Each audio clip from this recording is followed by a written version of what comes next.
Bonjour, bonjour les belles âmes, j'espère que vous allez bien. Allez, je reviens vers vous pour faire une nouvelle guidance et je vais utiliser mes cartes cette fois-ci. Hop, pour voir un petit peu les messages que j'ai à vous faire passer parce qu'on m'a dit voilà, de faire une guidance, enfin on m'a dit, c'est vraiment voilà, la connexion en haut qui m'ont dit de faire une guidance. Donc je me suis dit, je me suis tout installée, j'ai mis mes petits oracles ici, maintenant j'ai mon petit coin à moi.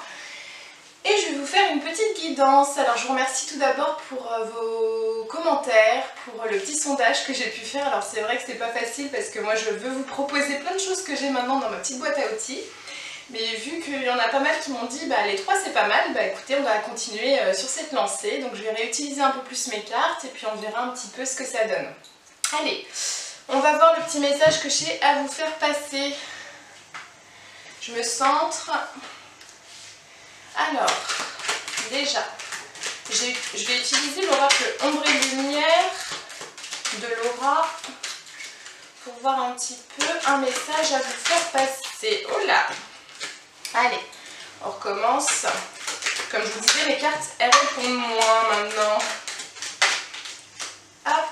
Allez, on va voir. Énergie, électricité. Ok. On va voir ça et j'ai nature sauvage. Ok, ça marche. Bon. Zoup. Alors, je vous montre énergie, électricité et nature sauvage. Donc, on va faire une guidance sur ces thèmes-là parce que ça a l'air d'être des thèmes de guidance qu'il faut que... Enfin, des messages dont il faut vous faire passer. Ouh là là, j'ai du mal à m'exprimer aujourd'hui. Allez, on est parti. Qu'est-ce que j'ai sur les énergies et nature sauvage? Alors, je vais voir si je dois utiliser mon petit gribouillage, mais qu'est-ce que j'ai déjà comme message par rapport à nature sauvage et énergie? Alors, on me parle de le côté nature sauvage dans le sens où il faut absolument maintenant être dans des énergies, d'où les énergies, dans des énergies de réalignement avec la nature. C'est-à-dire que là, ce qui se passe actuellement, c'est que par exemple, on a des fortes chaleurs. On a des fortes chaleurs. On me dit que la Terre est en ébullition. Mais en lien avec toutes les énergies qui sont sur la Terre. Donc là, on parle vraiment des énergies de Gaïa. Que tout le monde est en ébullition depuis des années. On est en train de piétiner la Terre par rapport à cette notion de temps. Comme si les gens, on parle du système, hein, les gens ont alimenté un piétinement dans le temps, il va falloir que je me centre pour utiliser les bons mots. Alors on me montre en fait comme des petites fourmis en fait qui se précipitent, mais qui se précipitent dans le sens où on a tendance à toujours vouloir consommer du temps, la consommation de temps, et ce qui fait que ça a entraîné un surchauffement de Gaïa, comme si on n'était plus du tout en accord avec les énergies naturelles et sauvages de Gaïa, même des animaux, des plantes, comme s'il va falloir réapprendre à, dans un premier temps, s'écouter dans ses propres besoins, aller à son propre rythme et plus en fonction du système, en fonction d'une dépendance à quelque chose. On me parle en individuel par exemple, c'est-à-dire que si vous avez besoin de vous reposer et que vous êtes sollicité par l'extérieur, et bien finalement il faut apprendre à dire non. Il faut apprendre à dire stop, non, j'ai envie de me reposer, j'ai besoin de me reposer. Parce que c'est ça qui entraîne un surchauffement aussi des énergies globales. Alors, qu'est-ce que je peux vous dire d'autre? Énergie. Alors on parle des énergies quantiques, que là ça va être le moment justement de pour beaucoup, on nous encourage vraiment à nous familiariser aux énergies quantiques, à nous sensibiliser à ça. De comprendre qu'on est tous énergie. Et en comprenant ça, vous comprenez aussi qu'on peut être tous en communication, et justement en communication avec la nature. Le côté sauvage, revenir sur du côté naturel. Les énergies, ça passe aussi par la communication, et donc ça peut être la communication animale, ça peut être la communication végétale. Le but, c'est de réapprendre à fonctionner en harmonie et ensemble. Parce que finalement, là on me montre que si vous êtes pris par le temps, bah finalement qu'est-ce qui se passe? Vous êtes pris par le temps, donc vous allez travailler, vous n'avez pas forcément de temps pour vous, donc vous êtes frustré. Donc ce qui va se passer, c'est que vous rentrez chez vous, bah, au final vous allez vous précipiter à faire le bain de vos enfants si vous en avez, ou à vraiment être toujours dans la consommation de temps, c'est-à-dire que tout doit être rapide, tout doit être vite, mais en fait rien n'est en harmonie. Et donc ce qui fait que vos enfants vont être frustrés, donc finalement ils vont peut-être crier, ils vont peut-être faire, enfin voilà, casser des choses comme ça. Et on me dit vraiment que ça entraîne aussi des conflits. Et c'est ces conflits-là qu'on me montre, les conflits du quotidien, même par rapport à vos collègues, par rapport à votre famille, par rapport à vos voisins, par rapport à tout ça. On me montre que ces conflits-là entraînent une énergie pour Gaïa qui la fait se surchauffer. C'est comme si elle a besoin de plus de douceur, sinon elle est en feu. Et là, ça se voit actuellement. Il y a des feux partout, le réchauffement se fait aussi partout.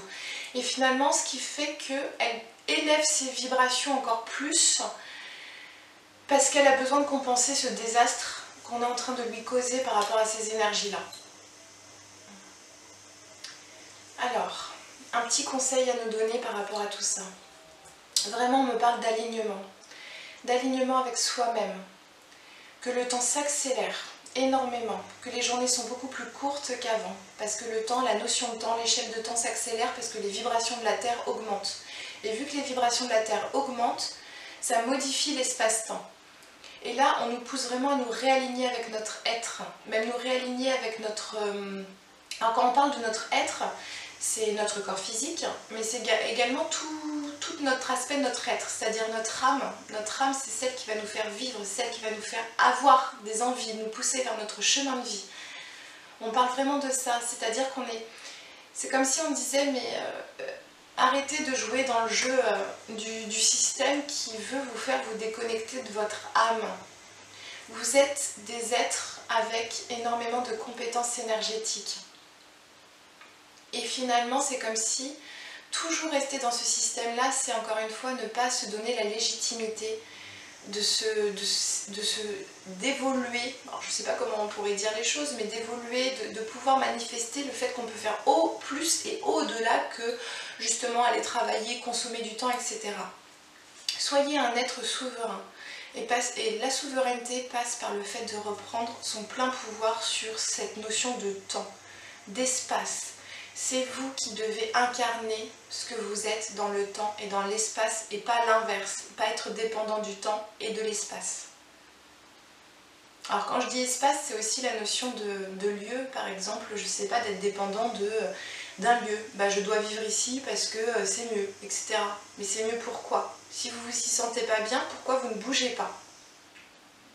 Si vous avez besoin de la nature et que vous êtes en ville, bah vous êtes complètement décentré et désaligné de ce que vous avez besoin et de ce que vous devez être dans votre être. Voilà.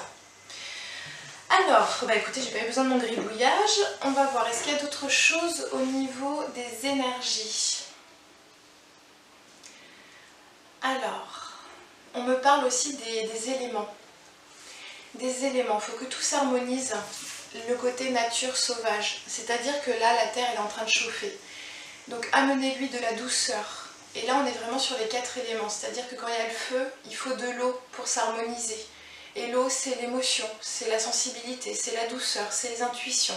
Donc si vous avez le feu qui est la fougue, la passion, et là on est vraiment dans ces énergies-là en ce moment, c'est-à-dire que je sais pas, c'est vraiment, on me dit, les gens sont en ébullition à l'intérieur, c'est comme s'il y avait le feu à l'intérieur.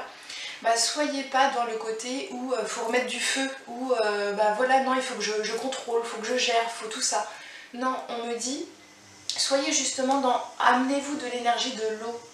L'eau, amenez-vous de la douceur, allez vous baigner, allez à la mer, nettoyez-vous, purifiez-vous.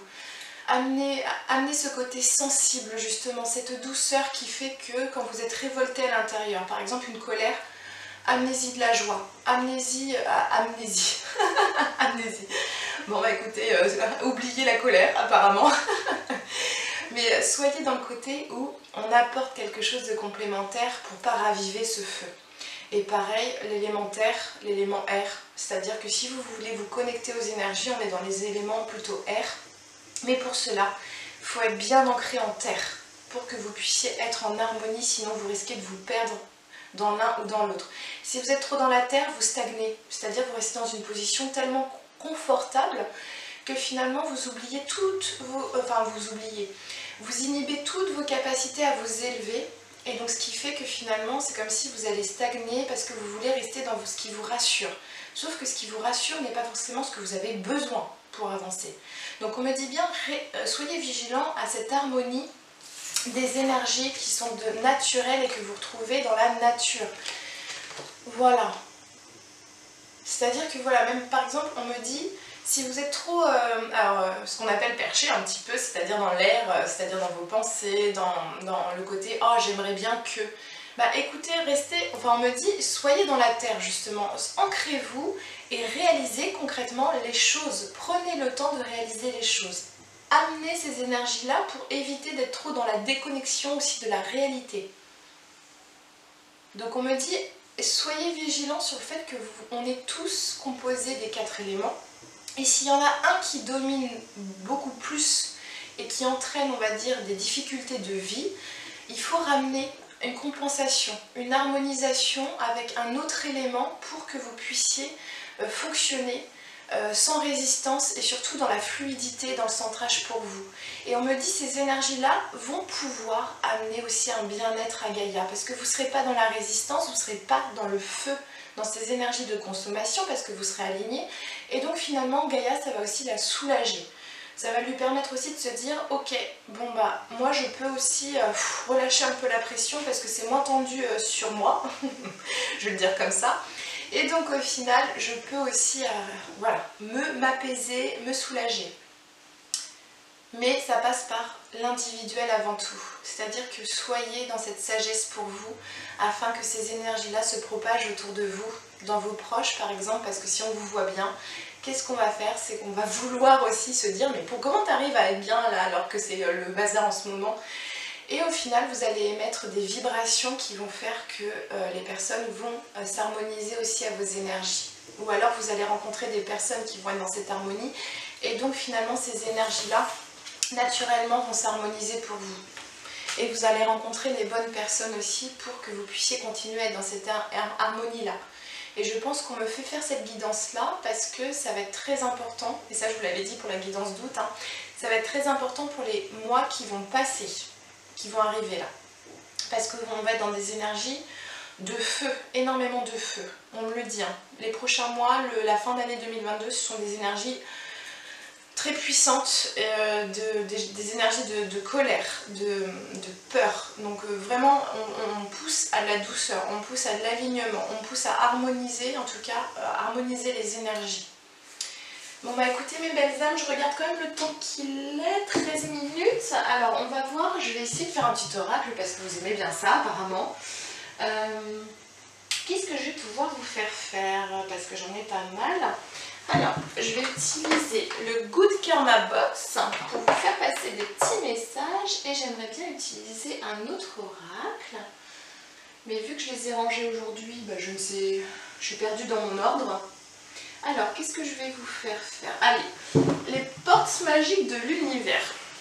Allez, on va commencer par des messages par rapport à tout cela, tout ce que je viens de vous dire.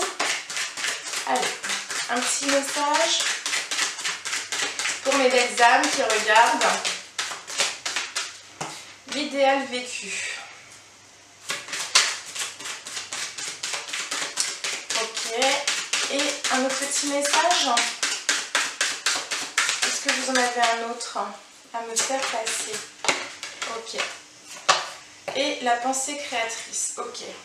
Et bien écoutez, en dos du deck, j'ai déjà le feu intérieur. Donc là, ça rejoint vraiment ce que je vous ai dit. Le feu intérieur, canalisez votre feu intérieur, transforme tout en or pur. Donc c'est vraiment ce qu'on pousse à vous dire, c'est-à-dire que là finalement ce qui se passe actuellement c'est vraiment du feu, du feu, du feu, du feu, du feu. Sauf que soit on subit ce feu, on reste dans la colère, on reste dans la résistance. Non, j'ai pas envie d'être mal, donc au final je vais le camoufler, etc. Ou soit finalement cette force, cette énergie, finalement cette énergie de rébellion, de colère, vous la transformez en courage, en force, en dynamisme et vous allez de l'avant. Surtout que là on parle de la pensée créatrice. Donc ça veut, et puis l'idéal vécu. Donc dans l'idéal vécu, ce qu'on dit, c'est ce que vous souhaitez avec ferveur existe déjà dans le monde invisible. Et donc on parle de la pensée créatrice. Là, c'est là où c'est important, c'est de savoir que les énergies, donc là je rejoins ce que je vous disais tout à l'heure, les énergies sont, si on en a conscience, on se dit, voilà, manipuler les énergies pour soi, c'est aussi par exemple s'aligner. On s'aligne, donc ça veut dire déjà on est dans une certaine manipulation des énergies, c'est-à-dire qu'on les réaligne avec son être. Quand je dis les manipuler, c'est pas les contrôler, c'est-à-dire c'est de savoir qu'on peut en faire quelque chose. Donc je m'aligne avec mon être et ensuite finalement ce qui se passe c'est qu'on se rend compte que mais en fait je peux créer plein de choses parce que mon intention que je vais mettre dans mes émotions, dans ma force, ce feu là, si je mets l'intention du courage, de me dire je vais foncer, je vais aller de l'avant, je vais penser à moi, etc. Finalement, hop, dans le monde invisible, les énergies vont s'aligner dans ce sens-là pour vous. Et donc finalement, la pensée, hop, tout de suite, va créer quelque chose. Parce que vous allez penser par exemple, bah là, j'ai envie de prendre soin de moi, donc je vais déménager par exemple, parce que je me sens mieux dans la nature ou alors en ville. Et finalement, vous allez créer, vous allez aller de l'avant, vous allez acter certaines choses.